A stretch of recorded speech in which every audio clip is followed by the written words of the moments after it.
Good morning. I do have some flowers here. Aren't they pretty?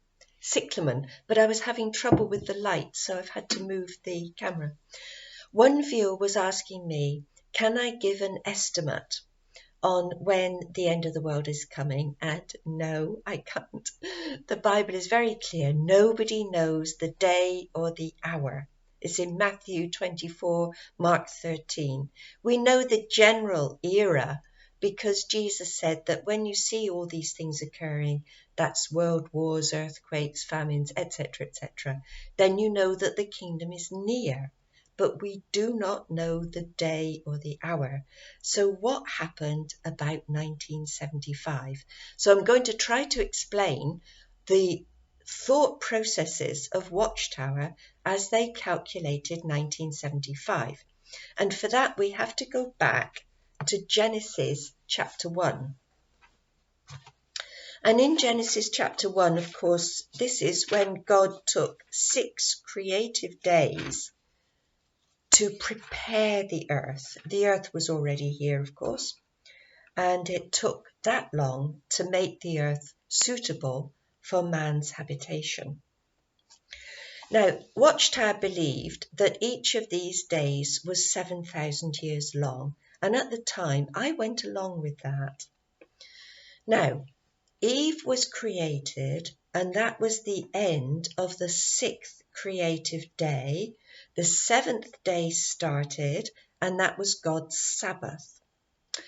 Now, Watchtower calculated that Adam had been created in 4026 BC.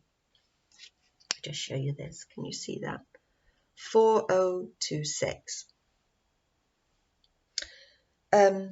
Now, if we come forward 6,000 years, we come, to 1975. The reason being that it's 6001 is because there's no year naught. Sorry, I'm messing up the light here. Now, Watchtower's calculation was that at the end of each of these creative days, God saw that everything was very good. So for it to be very good at the end of the 7th day, Christ's millennial rule had to come in 1975 to allow 1,000 years of his rule before the end of the 7th day. So let's just have a think about this. The 7,000 year length of each of these creative days was obviously not correct. Each of those days was one of God's days, and they could have been millenniums long. So, I don't know if you can see this timeline. Adam was created 4026. He then had to be settled in the Garden of Eden, and God brought him all the animals to be named. It was Grace that reminded me that this had to happen. Thank you, Grace. Now, this was not a short process. The bee, for instance, was named Deborah, probably because the bee sort of goes brrr. So he named the bee Deborah. So Adam looked at each of these animals, contemplated their qualities and named them accordingly. That would have taken a long time. But he realized with looking at the animals that there was nobody suitable as a companion, nobody he could talk to, converse with, and so on. So God created Eve, and then Adam said, and it's in Genesis 2, verse 23, he said, "This at last is bone from my bones and flesh from my flesh," and so on. So it seems that Adam was on his own for a long time, and we have no way of knowing exactly how long. Now, Watchtower in 1975 had all of these things happening in 1 year, and that doesn't make any sense now. Now, in 1975, although I went along with the 7,000 years thing at the time, I did not believe that Armageddon was coming in 1975.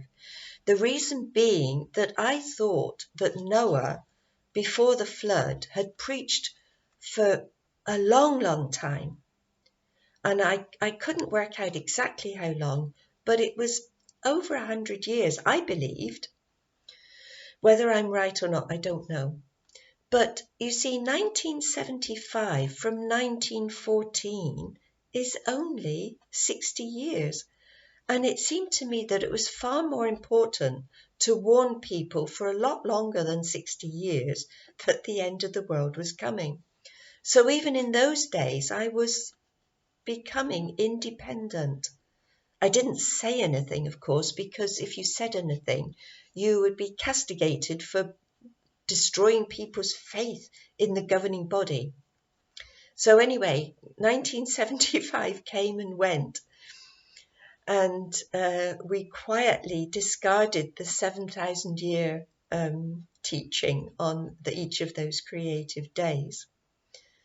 But let's have a look now at Mark 13, because this is what Jesus said.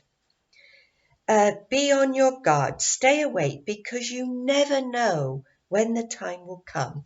And he gave the illustration that it would be like a man traveling abroad, and he says to each of his servants, right, I'm going to give you each a job, and then he appoints a doorkeeper to keep on the watch for his return. Now, if the doorkeeper alerts all the servants and says, oh, the master's coming, quick, quick, then the masters rush around and they air the beds and they light the fires and they cook a meal, only to find that the master hasn't returned. Now, if this keeps on happening, in the end, the servant says, well, look, you've cried wolf I don't know how many times. We're not going to listen to you anymore, and we're going to appoint another doorkeeper, one who won't be so anxious and so on the alert for any little thing and give us false ideas. So today, we do not know the day or the hour. We know the general era that the kingdom is near, but we're in this for the long haul. We're not in this for, right, Armageddon's going to come and put everything right, because God can help us through anything. He can help us through these last days. God's strength is not dependent on bringing Armageddon as quickly as possible. He wants people to be saved. So persevere, dear ones. The end will come in God's due time. Now, someone else was asking about women's position in the congregation, and I'll attempt to answer that next time. Thank you so much for watching.